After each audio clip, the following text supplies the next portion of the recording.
Buenas, bienvenidos una semana más al canal y esta semana, bueno, habéis elegido por muy poquitos votos un libro muy interesante del que podemos hablar muchísimo en muy poquitas páginas y os voy a dar una pista. Tiene que ver con animales, con una granja, con una rebelión. Bueno, yo creo que ya si os digo más ya os digo el título completo. Pues estamos hablando de un libro que en inglés se titula así, Animal Farm, y en la versión española es Rebelión en la granja. Os lo pondré de todas maneras por aquí. ¿Qué encontramos aquí? Bueno, pues en tan poquitas páginas como tenemos en este libro, vamos a encontrar muchísimas cosas, todas ellas muy importantes. Primero tenemos que tener en cuenta la época en la que se escribió, ¿vale? Os quiero hablar del autor. El autor, muy por encima, ¿vale? Nació en 1903, a principios del siglo XX. Todavía no había pasado ninguna guerra mundial ni nada. Pero os diré, bueno, el autor es George Orwell, que no se llamaba así, realmente os lo pondré por aquí cómo se llamaba. Y es un autor que nació en la India. Eso ya nos dice mucho.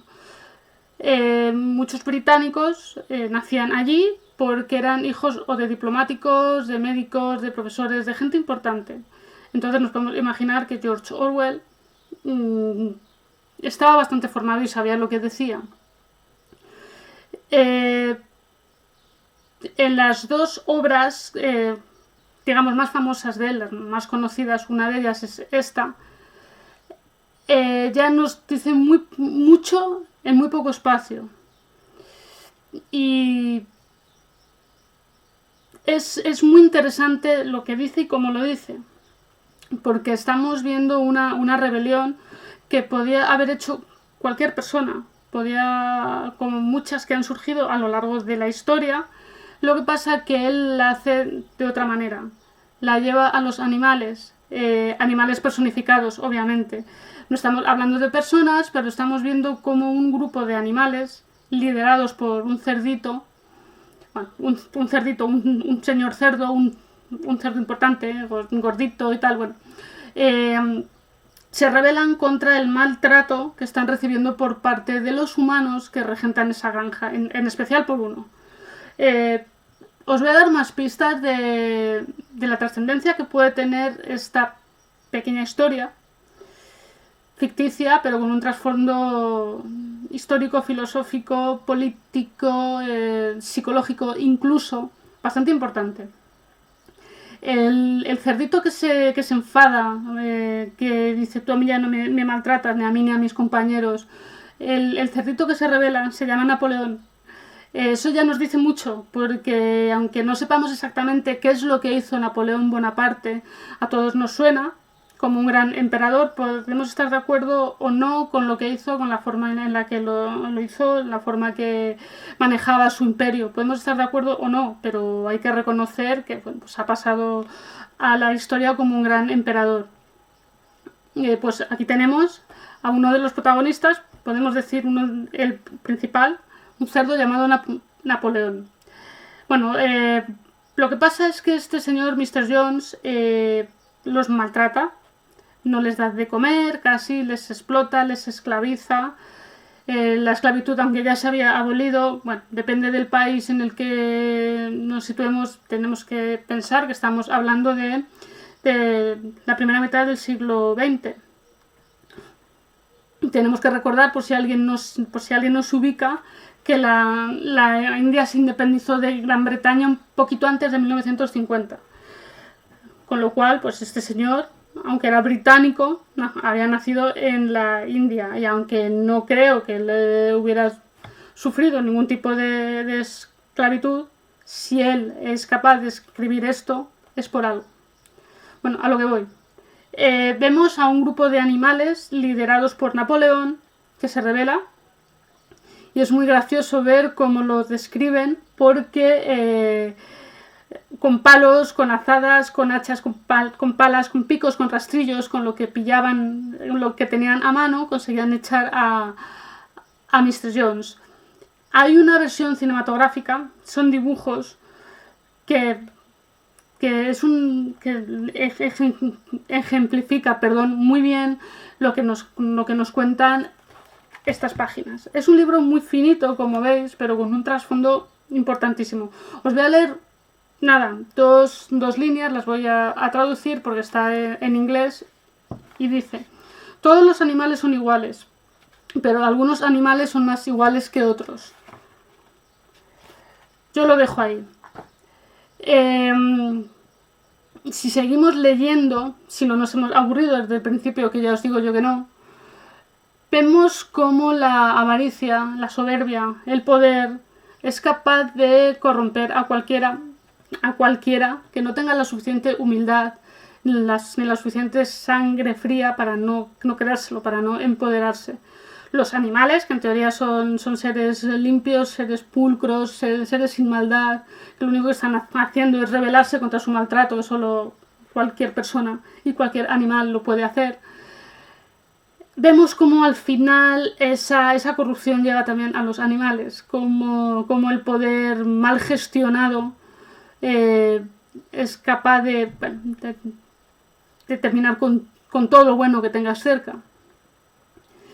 Cuando Napoleón lidera al grupo de animales muy variopinto, caballos, gallinas, conejos, o sea, todos los animales que pueda haber en una granja, cuando lidera este grupo, él obviamente pasa a ser el gobernante, como el líder, por decirlo así, como el Napoleón. Al principio todo es muy bonito, todos los animales son iguales, como podemos ver, todos los animales trabajan lo que se merecen, tienen buena comida, tienen apoyo, se protegen unos a otros, se defienden. Si un animal no puede con un peso, le ayuda a otro, o sea, lo que es lo idílico, lo ideal. Pero van pasando las páginas y aunque tienen una constitución escrita, es bastante gracioso, como tienen unas normas, si no recuerdo mal son 10, lo estoy diciendo de memoria, que todos tienen que respetar, todos están de acuerdo, pues esas normas empiezan a desvanecerse. Llega un momento en el que, empezando por Napoleón, esas normas ya no se cumplen. Ya los animales no son iguales. De ahí viene eso de unos animales son más iguales que otros. ¿Qué va a pasar?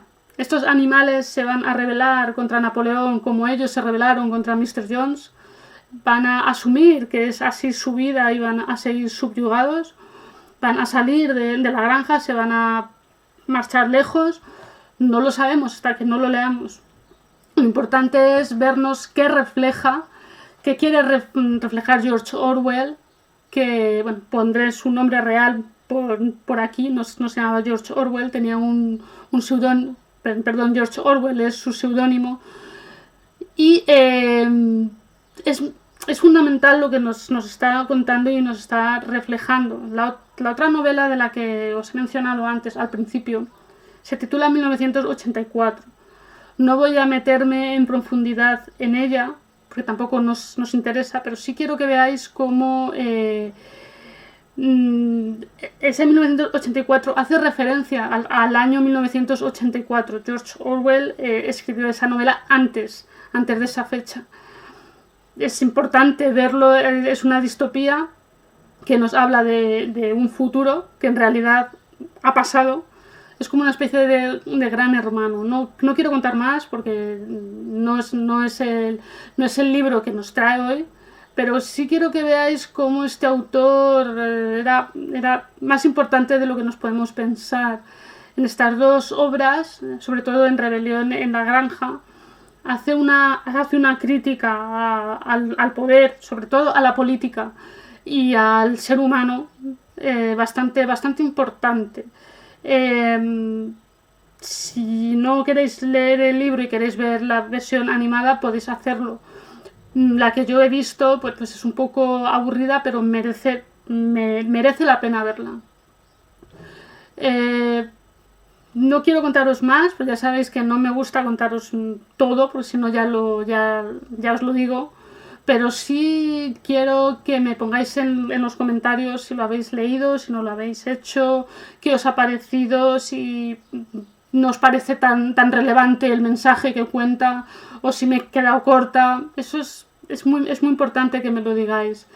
Y os hablaré de mi novela actual, que os la pondré por aquí. No la he traído, no la tengo física aquí. Importante también, en otro estilo, de otra manera, de otro autor. Ya hablaremos cuando la finalice. Y mientras tanto, mientras la finalizo, me gustaría que fuerais a publicaciones, que eligierais la siguiente novela a comentar, como siempre hay 3, que os suscribáis, que le deis a la campanita, que me deis un like y, como siempre os digo, leed mucho y sed felices. Hasta la semana que viene.